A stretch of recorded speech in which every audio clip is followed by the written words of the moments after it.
Tuned into the Business Zone with Crystal, Gilbert, and Dawn. And we are here. It's Friday afternoon between 3 and 5. You can find us here. And if you have any conversations that you'd like to share with us, our phone number is 323-293-3375. Please tune in. And if you're watching us on Facebook Live or you're watching us on my Facebook, then you actually can see the live show at morrismedialive.com. And now we are going to introduce our guest this afternoon. So I met this gentleman. You know, every now and then I have to go running out to meet people so that I can bring in guests. You know, if you're not supplying them with me, then I got to go out and find my own guests. So I happened to be at a chamber meeting, the Los Angeles South Chamber of Commerce, and we were listening to this amazing man talk about different ways to find money, alternative ways to find money for your business. And then I met Mr. McLinn. And so we just kind of had a brief conversation, but his business is in the e-commerce space. Yes. And so that's very important in today's world because you don't have to be stationary to make money. You don't have to. All your customers don't have to come from around the corner. Right. They can come from the big wide web of the internet. And so I met him, and so that piqued my attention. But then I got his bio. Okay. And I am so impressed. Mr. Cecil McLinn is a part of the fabric of Los Angeles. His family founded Macedonia Baptist Church in Watts over 100 years ago. Right. His father, Cecil W. McLinn, was a central figure in the desegregation of Los Angeles Fire Department, becoming one of the city's first black fire captains. He graduated from LA High School, so did I, Whittier College, before obtaining his Master's of Science in Secondary Education from the University of Southern California. I went there as well. Wow. And he began his career in public education with the Los Angeles Unified School You too, huh?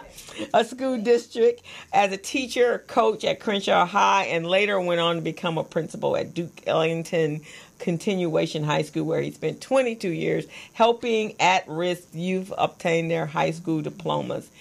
Now he is in his second, actually you're in your third act, aren't you? Yes. Okay, so his second act, he worked 20 years in financial services, and now he is in his third act, and he is the founding member and grand ambassador of the Global Shopping Rewards, and that's an e-commerce business which allows people to receive financial compensation for online purchases. So welcome. So impressed. Wow. Thank you.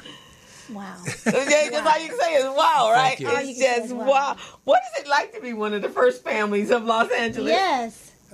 Quite exciting. As I told you off the air, my father was born in Hollywood, California in 1913. Okay. And there were very few of us then, and he was graduated from Hollywood High School, and I think there were 2 in his class. And so it was interesting. Being one of the first families. Our family's originally from Georgia. Okay. And some of my relatives are in Chicago and Detroit, and some of them are still in Georgia, but we're the California McLinns and others of us that have married into the family. And the Macedonia was actually built by one of the sisters of my grandfather, her family, the Smiths, the Tobins, the Townsends, and we just recently had a family reunion, and we had a couple of hundred of us get together, but we were just the California ones. So, yes, it's quite a thrill to be a California native family. Wow. Yes. And so here's the thing that's kind of interesting, because, you know, in today's climate, there are people feel that other people don't belong here because they were here first. Yes. So you literally can say you've been here over 100 years. So I think that might trump them, right? Right. Okay. So that's kind of interesting, and people don't recognize that about us, that we were everywhere. We weren't just in the South in slavery. Correct. That there were a lot of free people in the West in California. And actually California was primarily Hispanic and Black, wasn't it? Yeah. Early, right after slavery in the 1800s. Yes, yes. Yeah, so that brings it close to home. Right. And when people are saying that, you can feel proud to say, no, that's not true. Right. That is definitely a fake story. But a lot of us don't know that history. Right. That's correct. They don't understand that about and don't know their history, and it's very important. So tell me about this journey. We got the words, and they were powerful all by themselves. But you tell us about you. Yeah. And how you ended up to where you are today. And oh, my goodness. Yeah. Well, like I said, born here in Los Angeles with the help of a great family and a lot of teachers and friends.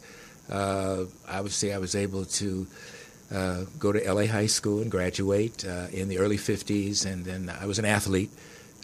Played football at LA High and East LA College, which is not on there because it was a short stint, and then I played at Whittier. Graduated, started teaching in LA Unified, then got my master's from USC. Had a long career with some interruption in going into business because I wanted to try another field of endeavor, and did well. It was primarily in this area, but it was all over. Then went back into education because I felt the need to do more for our young men and women who were having difficulty in the public schools. And so I chose to go into the continuation school setting because that's where I felt that I was needed. So 22 years at Duke Ellington High School. Prior to that, I was at Sojourner Truth, which is no longer there. It was on the Locke campus. But I just fell in love with the kids, and for me, every day getting up, going to work was an exciting adventure because it was like, who am I going to meet today that I didn't know yesterday? Usually had between 80 and 100 students coming mostly from Washington Prep High School. Had the honor of graduating normally 20 to 30 students a year. Then they kind of changed up on the grad requirements for our youngsters, and we kind of went down to 20 to 15. I think last year, before I retired from LAUSD in 2017, we graduated 19 kids. So that's kind of a miracle in the respect that they were not given an opportunity, or they put it this way, they didn't take advantage of an opportunity in the regular high school, and so they had to finish in an option school. But we graduated them, and we were one of the few organizations in the entire United States that would put all of our schools together, and we would graduate recently at East LA College, and we would have 1,000 kids graduating from all over the city that would not have graduated had they not gone to an option school. Wow, that's pretty phenomenal. Yes. My co-host, my co-partner with Recycling Black Dollar, she went to LA High as well. So you guys were there when it was the old school, room to 22 school, right? I was very sad when the earthquake hit and just basically demolished that old school. And I'm in the area around Olympic quite a bit, but I for years I haven't recognized it as the campus that I went to school at. But and I came in 74. And I went to high school there. So I graduated in 75. So it was all bungalows at that time. They were in the process of building this new school. And so that was there. But she was there when it was the room to 22 school. That was whatever. So you must know George McLinn. Was it McKenna? Yes, George McKenna. Yes. Okay. Know him well. Okay. I remember when George first came out here from Louisiana, we were at a party together. That's where I met him in Carson, California, in the early days when they were just beginning to sell homes in Carson to our folks. And we've been friends for years. And I was so happy to see him elected to the Board of Education. And he's a good friend. Oh, that's fantastic. Yes. So before you got here, Don, he had mentioned to me that he was one of the first families in this area to buy over in Presidio, and he had a hard time doing that. On Presidio? That's what Alicia lives. Yeah, so and I know I have some friends that they actually had to use white attorneys to buy property because there was isn't there a codicil at one point where you could not buy property if you were black? Yeah. So you had to kind of go around that. In this area. I'm not going to say you couldn't buy it, but in this area. And I had to go through, I had to pay a double down payment and go through 2 brokers in order to buy my home. This is in 1964. 1964. Yes. Isn't that amazing? Yes. Yeah, because that's not really a long time ago when you really stop to think about that. They wouldn't let us buy it, then it becomes primarily all black, and now they're trying to push us back out again, and making it so that there's no property that you can buy, which is really the way you create your access wealth. So that's some of the things that's going on now. So because I've dated a couple of teachers, and so we're back on dating. Online was not one of their areas of comfortability. So Okay. how did you get to e-commerce? Well, I was getting ready to retire in June of last year. Okay. And my financial advisor had helped me to invest wisely, as well as make sure that I would be okay when I retired. I didn't realize how okay I'd be. So, I would say 3 months before I retired, he said, "I've got you all set to go, but you have a problem." And I said, "What do you mean I have a problem?" He says, "You're going to be making as much money now, or a little bit more than you currently are right now. So you're going to need some tax relief." And I said, what do you suggest? He said, "I have a business called GSR, Global Shopping Rewards Network, turnkey business. All you got to do, if you want to get into it, is you put up $499, period. You get your own website, and you get exposure to millions of people online who are shopping, who are buying all over the world, Korea, China, Japan, Mexico. And all you do is basically tell people that they can get paid for what they already do anyway, which is buying online." Right. And he said, "If you don't know this," and I said, "Well, yeah, I buy a lot from Amazon." He said, Right. "Do you see what Amazon has done over the years?" And I said, "Yeah." He said, "Remember Jeff Bezos started? He was on Wall Street. Yeah. Then he went back to Seattle, and he said, I'd like to see if people want to buy used books. The rest is history. Right. Amazon has eaten up everything." Oh yeah, they're just. And so I said, "I'm in. I need tax relief." And he said, "You can write off almost everything, as a business person, but you're telling people to do what they already do. You're not selling them anything, and that's the beauty of it. And if they get paid for doing this, what's wrong with that?" And what you do is you tell other people, and you're going to get two kinds of people. You're going to get people who say, "All I want to do is get paid for shopping."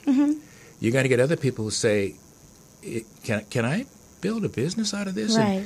Right. I'm ready. I have my credit card. Is it going to cost me $3,000, $4,000? And then I tell them, "How about $499 initially?" And they say, "What's the catch?" And there is no catch. Right. And so I got in September of last year.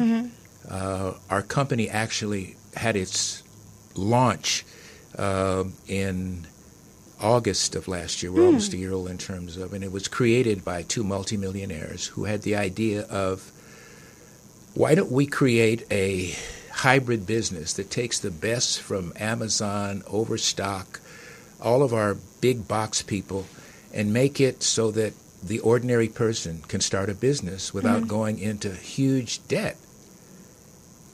And that impressed me, and I went to some of the meetings that they have for our ambassadors, and I'm looking at these guys like, they didn't have to do this, but they did it because they had the connections out there in the internet world and in the e-commerce world, and they created this business that we call Global Shopping Rewards. And global meaning literally global.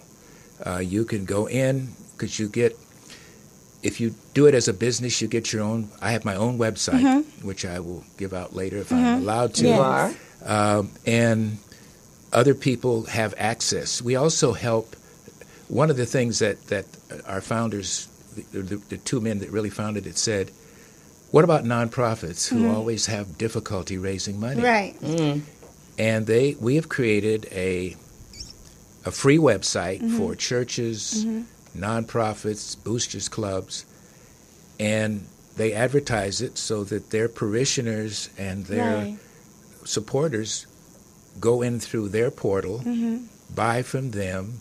They get referral fees, which are cash fees that they begin to build their pot, and their not customers, their parishioners and their supporters get paid for shopping. It's like a win-win situation. And if they're interested in building a business, they can do that as well. Yes. And you saying building a business, you mean building a team? Because it's similar to network marketing, which is probably one of the biggest. That's what it is. Exactly. Yes. Exactly. The difference that I found, because at one time, even though I was in the financial services business, I tried the Amway thing. My garage ended up full of product, and here is an online business, turnkey, meaning you don't have any inventory because the inventory is online. Right. I mean, it's out there. Yes. And The other thing we specialize in doing is we help small businesses get on a portal where they have worldwide exposure. Right. And when you go in, when you go up on our website, you see something called Incentivize. The word itself is interesting. We want you to have an incentive to support small businesses, no matter who they are, where they are. So it's from A to Z, and you can almost get everything. And we keep adding businesses. And one of the things I like to do is, that's why I've joined the chamber for networking and exposure, so I can tell a small business person, all right, you've got, I've heard this afternoon, beauty products. Right. I certainly believe in trading with our own people. When I can find a black businessman, you got the business. But here's a case where we have them fill out an application, and it goes to our corporate headquarters. They look at the business, say, yeah, okay, fine. There you are. We open up a portal, and your business is up there, and now people are looking at you from all over the world. And I think that's a great opportunity for individuals that are looking for a second act, but not necessarily whatever business they were or whatever their careers were not into direct selling or have the skill set to start a business. In some cases, network marketing businesses are great for that if you don't have the wherewithal, and you don't have a lot of time, right?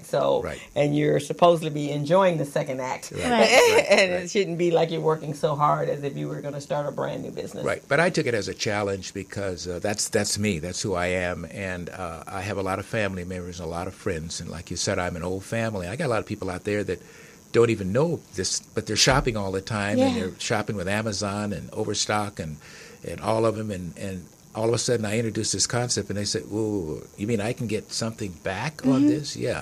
So that's powerful on the money that you're already spending every day anyway. Right. Yeah. So why not get paid for Absolutely. it? So let me ask this question, being that you're an educator. Yes. Because I don't know if our schools are preparing our kids for today's world. And today's world is about the internet, right? It's different than when we went to school. College, you go to high school, you go to college, you can find a job. Well, that's not necessarily truth when you come out of college, that you're going to find after spending 4 years or 6 years in school, that you're going to find that type of job like we found when we got out of school. Absolutely. I mean, I started my career in the early 60s when we still had shops. We still had homemaking. We still had typing, those kinds of classes. But over the years, we spooked, and we said, we're going to pull all that out, and all of our kids are going to UCLA and USC and Notre Dame. No, they're not. The majority of the people, as we know, are working in the skilled industry. I mean, we have our teachers, and we have our doctors and attorneys, but example, my plumber comes to do work at my house, and he hands me a bill. I'm saying, what? Right. And he's making major dollars. One example, I had a young man that said, I graduated him, he didn't want to go to college. I said, what are you going to do? He says, I want to join the Carpenters Union because I love to build things. He came back on my campus because I always invite my alumni back to show the others this can be done. And he reached in his pocket and pulled out a wad of $100 bills. He must have had $1,000. And he told all my 18-year-olds, he said, look, if you get your high school diploma, I can put you in the Carpenters Union, and you can make a ton of money. And I prefer to call them, right here in working on the expo line, I don't call them laborers, I call them craftsmen, for God's sake. That's what they are. Give these people their due. So we had several young men go and join the Carpenters Union. They'd come back and say, Mr. McLinn, I'm making big money. And I said, yeah, you're probably making more money than the person that graduated from USC who wants to teach and is working at McDonald's. With no because there aren't, the teaching positions aren't there. Right. Because those are one, they're always going to need construction. Yeah. Right. You're always going to need a plumber, electrician, auto mechanic, a hairstylist. These are the regular, everyday jobs that everybody participates and patronizes every single day. Absolutely. And so we don't have enough, and our children don't know that, if they're not college material, then what do? I go flip burgers. But you don't have to do that. You could actually be trained in a skill and a craft, and you use that craft and be able to make money to take care of your families. Absolutely. And you just mentioned you can't outsource these jobs. You can't send them to China. Nope. You can't. You can't send them in Mexico. You can't do that. No, that's powerful. Yeah, right, exactly. They are people. That's what I love about Warren Buffett. His businesses are all about things that you need: toilet paper, paper plates, the train, the transportation, and that's what he invests his money in, because those are the things you cannot outsource. Yes. They will always be here no matter what. Right. And I think that. And before I left today, I was telling my nephews, because I told you I'm getting ready to get into the online platform of training and teaching. So my youngest nephew is in school right now. And he's getting ready so he can transfer, but he didn't quite understand that process. My oldest nephew just graduated with his master's, and we were just talking. He came out of school with about $80,000 in debt, which is really kind of low considering that most of them come out with $250,000, which could take their whole entire life. Yeah, and you have to pay these things back. You have to pay these things back. So I was telling my the oldest one, I said, you know what? You can teach you can help your brother find how he can get internships and scholarships and so forth. So when he goes on in the field that he's choosing, he too won't be heavily in debt. Right. Right. And I said, but here's what you can do. You can create an online course, and look how many young people starting from 9th grade, their parents will pay for a small $49 class, how do we need to prepare? Yeah. I said, then you get to the 10th and 11th graders, they're going to pay a little bit more because it's right around the corner. Then the graduate person, they'll really pay you more. Krista. So I said, so tonight we're having class. Yes. And then the youngest one, he really is more the entrepreneur like I am, and his mom and so forth. So I said, so for you, he blew us away this Christmas because he's usually in his room. We don't know what he's doing there. My sister's always saying, just don't be talking to terrorists, whatever you're doing online, because he's always online. So all of a sudden, the boxes start coming from Amazon.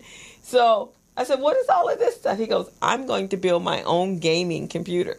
And we're like, who taught you how to do that? Right. And so he's been in there listening to podcasts and looking on YouTube. So in 2 days at Christmas, he built his own computer. It's absolutely gorgeous. Yes. So I said, so you're going to start teaching a class on how to build your own gaming computer. Yes. And because most of your product, most of the stuff you use came from Amazon. There's affiliate marketing partners. Yes. We're going to sign you up. And in your course, you're going to tell them, and go here and get that with your own link, and then you're going to have money coming back. Right. And then my sister's in the real estate business, and she works for the property tax assessor's office. I said, you have valuable information. All of us are going to be in university because we're going to create our own courses, and we're going to start making money online. That's what we're doing. Absolutely. My girlfriend, TJ, her son just opened a store online, and he was buying clothes from one place for $35, reselling for $60. She was trying to figure out where his money was coming from. He finally showed her what he was doing. And he was repackaging stuff and sending it back out. He was buying clothes at a discounted rate here and selling it at regular price over here. And he's making about $2,000 extra dollars a month. And he's working another job. Right. So he's like, this is paying off this is paying my rent, this is paying my car notes, this is doing this, this is doing that. Right. And just at the computer, they're already sitting at the computer. And my nephew actually, that one of them used focus groups as his part-time job when he was in high school. This one, my youngest one, he actually would buy he would buy like Jordans and so forth, and then he'd sell them online to people who couldn't get them. Right. So he doubled the price on them, and he was also cleaning up his old, because he only wore them once or twice. He'd clean them up, make them sparkly, and sell them on eBay. Right. So he already got it going. I said, so we're going to create a cottage business right here at the house. Absolutely. And that's what we need to be teaching our children. Absolutely. I agree 100%. And listening to this, I'm so thrilled that you are going to do this, and your nephew, and a lot of kids are doing this. A lot of kids they're so sophisticated with these instruments. I mean, the definition of e-commerce is E for electronic. Right. Yeah. And commerce is the moving of goods back and forth. Yes. And this is and when I joined GSR, I didn't realize that it's a $1 trillion business. People are shopping at $1 trillion plus. And when you look at Alibaba and you look at all these other people, it's like you can get in on the action any way you want to. If you don't want to have your own setup, because one of the questions is, I know I think we're going to discuss this, what does it cost to start an online business? It depends. It depends. I mean, depends. Yeah, because you could come in thousands of dollars, or it could be like selling the shoes. I mean, it's a little startup. You know, with ours, we already established a price. It's fixed right now. It'll be fixed for quite a while because we're on the beginning end that Amazon was maybe 15 years ago, 20 years ago, and it's like people saying, do you want to get on in the beginning, or do you want to wait till it's huge? Like people who didn't buy Amazon stock, who didn't buy Apple stock, who didn't buy IBM. Yes, absolutely. IBM, that ain't going anywhere. Apple, that's stupid. So some people see it, others don't, and that's okay. I mean, but I love what you're saying about the schools need to be teaching entrepreneurship. Now, some of your private schools do. I have a friend of mine his son goes to Thatcher up in Ojai. They're teaching that. They are. And his son will probably, when he graduates, he'll probably go to a university that is prestigious, but he'll be thinking entrepreneur. I'm working for somebody, maybe for a little while. So. Right, just enough to get. In fact, there's a Bennett College, I believe they're in Virginia. Yes. And so their first year freshmen, all freshmen, and it's a girls' school, they all have to create a business. That's a mandatory requirement. That's great. And then, they keep it on in their sophomore year. That's up to them. But the first year, they develop it and create it and launch it, and they actually do that. That's a course, and then they get graded on it at the end. And that's the way we really should be teaching our children. I do, as you saw, there was a commercial that was on. So every summer we teach a biz camp, and that biz camp is offered to kids, not even at risk, as long as their school has a free lunch program. And so we go out and recruit the kids. And so there's 25 kids in every classroom, and these kids come with a blank slate. And then the program is called Network for Teaching Entrepreneurship. And so we go in and we teach the kids how to become entrepreneurs, how to develop an idea, how to solve a pain point in the marketplace, and then their solution. So every year the kids are coming up with these phenomenal, and it's one of the most rewarding things that I do for a living. And then they compete like a Shark Tank. So the first prize is $750. Second is $500, and the third is $300. And then they do a fast pitch, so they get money for that. And our second set, we added on a second session this year, so we did 50 kids this year. So they came up with all kinds of ideas for businesses. Most of them were app-based. Some gamers, want to create tennis shoe lines and clothing lines and singing and dancing studios, and you name it, they came up with it. And they're very, very creative. So the second session, these kids got an opportunity because Norm Nixon came in, and he was our keynote. Okay. So for every kid that didn't win, he gave them $50. So they made an extra $50. So, and we paid them $250 to participate as a stipend in the class. So everybody got $200 for just being part of it. And there's rules and regulations. In order to get that $200, you got to be on time. They're there from 9 o'clock in the morning to 5 o'clock in the afternoon. There's not a little different than school because we don't stop at 3:30. I teach for 4 hours straight, and then we go for lunch. Then I teach another 4 hours straight. And I heard it was phenomenal. I heard it was absolutely awesome. Phenomenal. It was I was supposed to teach this year, and I was just busy doing some stuff. But I ran into a couple of parents who said, Crystal is absolutely amazing. What God is using her to do in our community is absolutely fantastic. And I guess they were referring to the money because it helped pay some bills. Yeah, so the kids it was just watch them. And then they learn public speaking because they have to get up in front of the class. And then the best part of the program is we bring in people who are have a profession, and then they get an opportunity to speak with the kids and coach with the kids and help them with their business plan. So they have to create a business plan. They have to do financials. So everything that we teach them in school, they now is applied practical skill set. And if they're creating businesses that, they're selling skincare cream, then they got to break it down by fractions and ounces. So Crystal's serious. Yeah. So my ultimate goal with this is to create an entrepreneurial school, very much like a Marcus Garvey school. And the kids start from 5 years old, and they're learning your regular curriculum, but in that they're also creating businesses. So by the time they go to college, they actually have money. And so it's an awesome experience. You might even want to think of that as one of your, because they use certified teachers with Nifty. And the program is in 19 countries.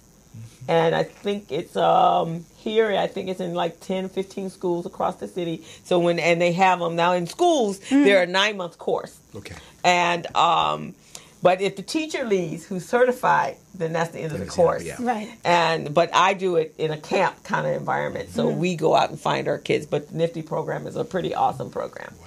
So you might want to look at it if you still love to teach, and on that level. But maybe not. You've been in that a long time. But it's an awesome program, and I just think the more entrepreneurial. I mean, because just look at all of us. We're entrepreneurial, right? You've created a fitness business, and you're. And let me say, I'm in the process of building my online business, and just to build my website to deliver my products is costing me about $4,000 or $5,000. So to have a turnkey and they give you a website, I did ACN before, similar to what you're doing right now, except my product was telecommunications. Very rewarding. I love absolutely doing it. The personal development I gained, the training was amazing. So I'm excited for you and your third act. Third act. Yes. On his third act. Yeah. So how do we find out? How do we and first of all, how much are you insensitized? How much do you get for shopping on your platform? Oh, it'll depend. It'll depend on the product. The different levels. So the profit margins on our affiliates, which our affiliates can be Best Buy, Walmart.